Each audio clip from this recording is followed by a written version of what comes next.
Hey everyone, welcome back to Corporate Decoder, the place where we unmask the hidden truths behind corporate filings. And today we have a special treat, because it looks like we're about to peek behind the curtain at a virtual reality training company's shareholder meeting and see who is calling the shots and if the shareholders are happy about it.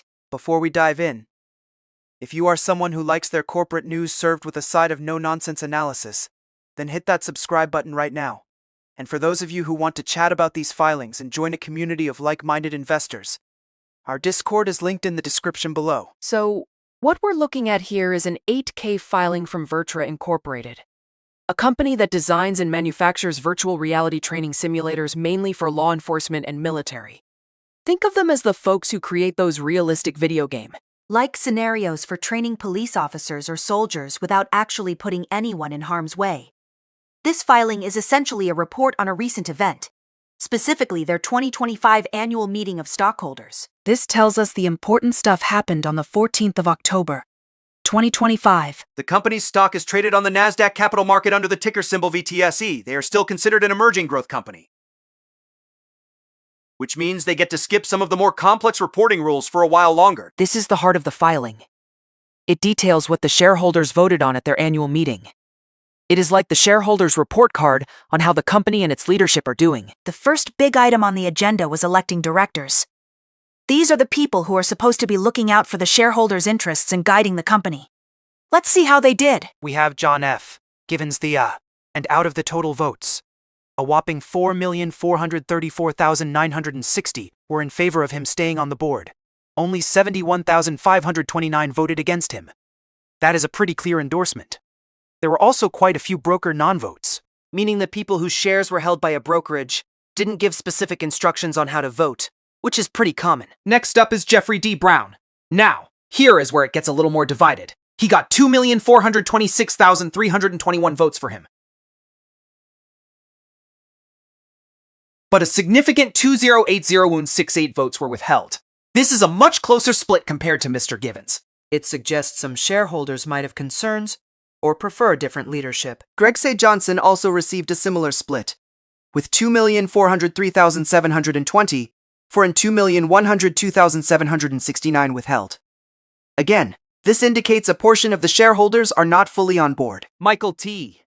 Ayers seems to have a better showing with 3,845,953 votes in favor and 660,536 withheld. This is a stronger showing than Mr. Brown and Mr. Johnson, but still not as overwhelmingly positive as Mr. Givens. Finally, Lieutenant General Maria R. Gervais received 4,151,374 votes for and 355,115 withheld. This is another strong positive result. So, it looks like the board is getting re-elected, but with varying degrees of enthusiasm from the shareholders. the significant number of withheld votes for some directors is something to keep an eye on. It could signal underlying dissatisfaction or a desire for change that might bubble up later. The second major item was ratifying the company's independent auditors. This is basically a vote of confidence in the accounting firm that checks the company's books. The shareholders are asked to approve that the company will continue using Haney & Company as their auditors for the fiscal year ending the 31st of December, 2025. And here, it is a resounding victory for the auditors. A massive 7,421,360 votes were cast in favor of ratifying Haney & Company. Only 10,153 votes were against, and 14,159 abstained. This clearly shows that the shareholders trust the work being done by the independent auditors. There were no broker non-votes here, which means the shareholders who wanted their opinion counted it. Now, let's shift gears slightly and look at the broader picture. What does this all mean for VirTra? Well, an annual meeting is a crucial moment. It shows how the shareholders, the actual owners of the company, feel about its direction and leadership. The fact that John F. Givens II, presumably a key leader, possibly the CEO, who also signed off on this report, received such strong support for his directorship is a positive sign for his leadership. However, the mixed results for other directors suggest there might be some internal debates or differing visions among the shareholder base. When we look at the larger theme here, VirTra is in a growing market. Virtual reality training is becoming more and more important for industries like law enforcement and military because it is cost-effective, safe, and allows for training in complex or dangerous scenarios that would be impractical or impossible in real life. Companies like VirTra are essentially selling enhanced effectiveness and reduced risk to their clients. The fact that the shareholders are re-electing directors, even with some reservations for a few, and overwhelmingly ratifying the auditors, suggests that, at this moment, they believe the company is generally on the right track. They are approving the current auditing process, which implies a level of trust in the financial transparency. However, those withheld votes for directors like Jeffrey D. Brown and Greg C. Johnson are signals. It is not a red flag waving furiously, but it is a yellow one.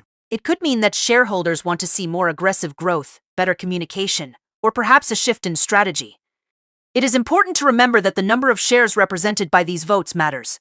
A large number of withheld votes, even if a smaller percentage of total shareholders, can represent a significant chunk of voting power. In this filing, we do not have direct financial performance numbers like revenue or profit.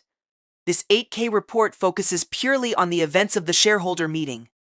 To get a true sense of VirTra's health, we would need to look at their quarterly reports, the 10Q filings, or their annual reports, the 10K filings, which contain detailed financial statements.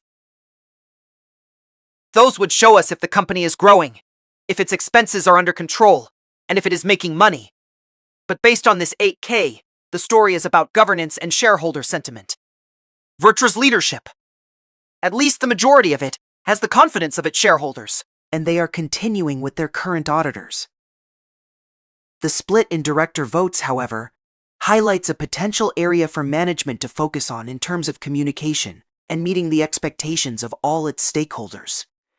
It suggests that while the overall direction might be acceptable, there are clearly segments of the shareholder base that are looking for more or different things.